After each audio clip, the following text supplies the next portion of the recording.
Billy. Wow. Well, that was incredible too, because Billy was the second show I did. So we had to read the entire journal of being a sailor in the turn of the century, or the late 1800s. That was our first order. So this is my first, like, oh, this is serious acting. You do research, you find out what these guys did. And we did everything authentic. So Ming-Cho Lee created this set, which was the top of a ship, and then it was like this, slightly off, about maybe 30 degrees or whatever, and was raked.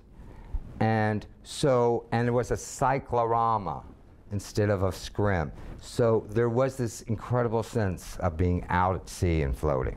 Now also, Ming-Cho Lee took all the headers off. So the set literally went like 62 feet in the air, right? So it went whoosh, like that. It's incredible. And so you would climb 62 feet in the air.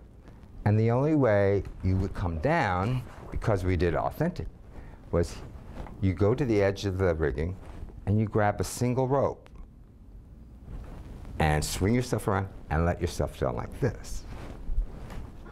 So I swung 8 dancers and 4 principals. I had to learn all their choreography. And Grover Dale did it. He choreographed a sword dance with real swords. Not prop swords, real swords, right? Okay, danger, lurking, everywhere. And then we did a rifle battle on ship, just the way they did, you know, the bat.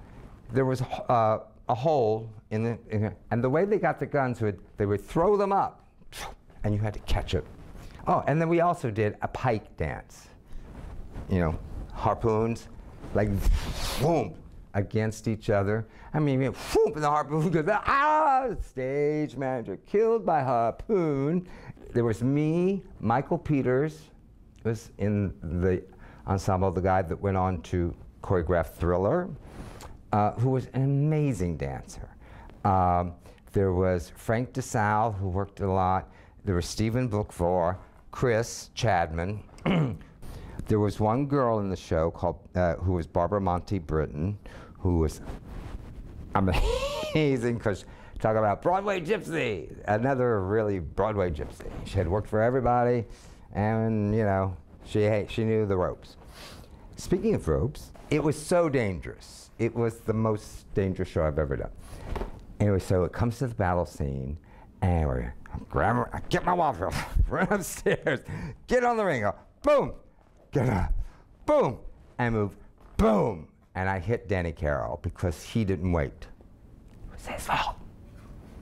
He didn't wait. And hit him here, and you know, so you look over, there's Danny Carroll, the blood. You know, I'm like, my blood all goes to my feet. Oh my God. And he had 5 stitches, you know, blah, blah, blah. Anyway, long story short, we got a Tony nomination. We closed in one night and Grover got a Tony nomination for choreography because it was extraordinary. It was all men. It was all like the strongest dancing anyone I've ever seen since West Side Story, but it was even more authentic and real. It was also a rock opera musical. And the critics in that time were not having rock music. It does not belong on Broadway. This is, you know, they really, really, really resisted it. And it was also written very, very, it was very adventuresome.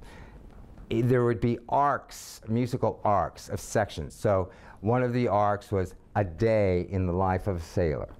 So it started in the morning, went to the afternoon, and that was all musical. And then, you know, a battle. The battle was all music. There weren't a lot of just, I sing a song to you, and blah, blah, blah. There wasn't a lot of that. There were what we called musical arcs, which was very, very, you know, inventive. So there was lots of really, really good stuff in it. But they weren't having it.